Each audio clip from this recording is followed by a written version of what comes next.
G'day. Probably the most urgent, pressing, big ticket item we've got is the electrical. So it's something we want to get done pretty quickly.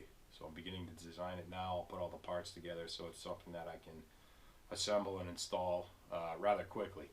So here's a description of what we have now. So we have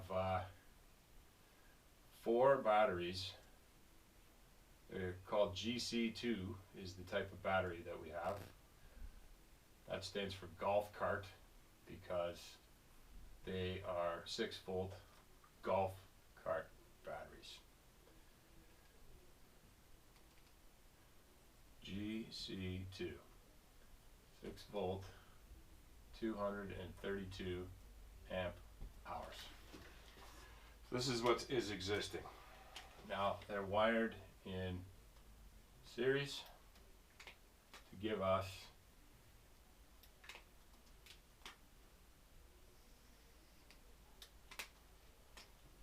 24 volts DC at 232 amp hours. What else do we have? Well, we have a charge controller. What does this do? Well, exactly what it says.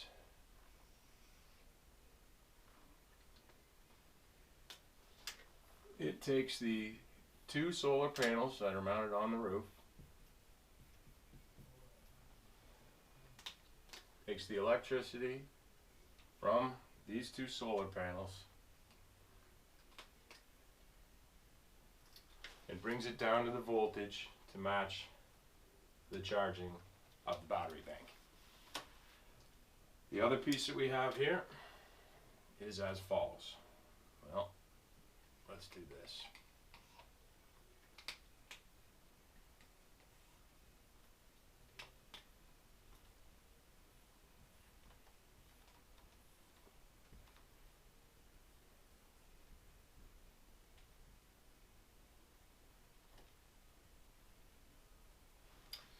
That is a 3 kilowatt modified sine wave inverter.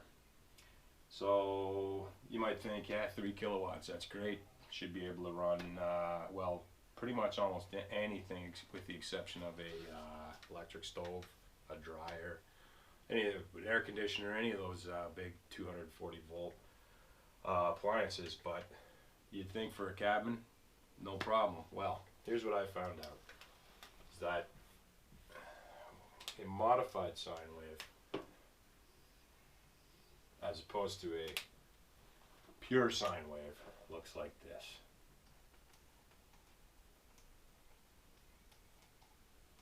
Well, what does that mean? Well, we can't run microwave, we can't use any appliance that charges a battery, a cordless drill or a laptop, some televisions, anything with a variable speed motor or a dimmer, flickers, variable speed motor is either on or off.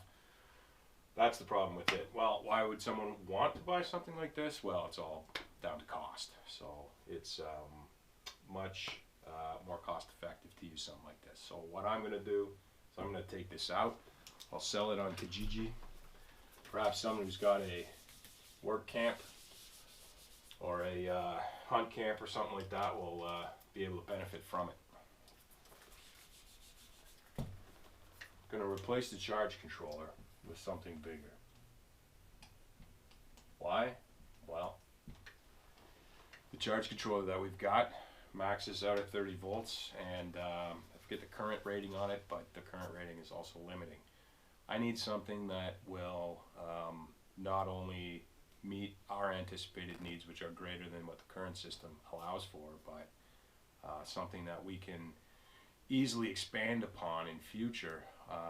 You know, we can just upgrade it instead of having to replace. You know, it's much more cost effective. So a bigger charge controller, because we are going to be adding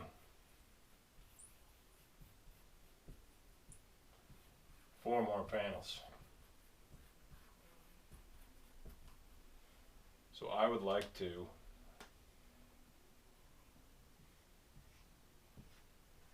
This not necessarily going to be wired in this way, but this is just to give you an idea of the size of what we're looking for. And this will be around a 1.5 kilowatt array. The other thing I'll need to do upon upgrading is this.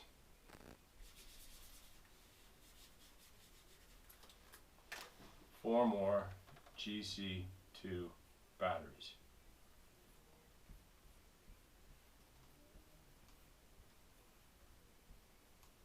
They're reasonably cost effective. They're around $225 each, as opposed to those crazy lithium ion ones that run several thousand. I mean, you get a lot more charges out of them, but we just simply can't afford that. So, also going to run this one in a series string. But here's the difference. We're going to take these two and add them, and add these two as well. So, what does this mean is going to our inverter? Well, in a series parallel configuration, we still have 24 volts DC, but we have now doubled our amp hours. So we are up to 464 amp hours. That should be sufficient for the needs of the cabin. We did an exercise where we summed up everything we'd use electrically in a given day up there. You know, definitely the coffee pot in the morning. Inverter, well, the difference is this. Pure sine wave, definitely. I'm going to be doing some working from home up there. I'm going to need to charge the laptop. We're going to bring a television up probably. You know, nights that it rains or whatever, might want to watch a movie. Definitely pure sine wave inverter. But we also want the ability to charge. What does that mean? Well, inverter takes DC power, converts it to AC power for your panel. So, cabin, panel, 120, 240 volts AC. The other thing that the previous inverter lacked was 120 volts. I want the option of having 240 as well. We may get a well drilled. Wells in the area go as deep as 95 meters. That's pretty darn deep, and we'd need maybe a 1.5, 2 horsepower well pump, and that would definitely need to be on 240. So I don't want to limit the potential of the electrical system by making choices now that I'll regret later. So how does this get charged? Well, here's the other thing that happens. We have a generator set that runs on propane. And there is a module that I plan to install that the inverter will be monitoring the battery system, and on days where the sun is you know, low in the sky, it's late in the season or early in the seasons, could be a cloudy day, tremendous demand on the electrical system for whatever reason, well, the inverter will see that voltage drop. The module will tell the generator to turn on.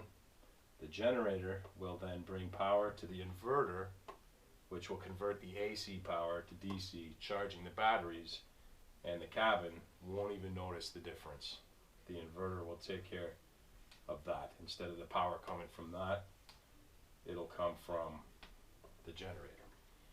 So that's the plan anyway. All told, adding these panels, buying some of them used, which is great. Charge controller, the inverter, the module, the generator, and the additional batteries and the wiring, I'm looking at between $10,000. The beauty of it though is that The system I'm leaning towards getting, I don't want to say it now because I may not get it, has the capability of being upgraded at any time in the future, which, as I alluded to earlier, is pretty important to us. So there we have it. That's the best laid plan.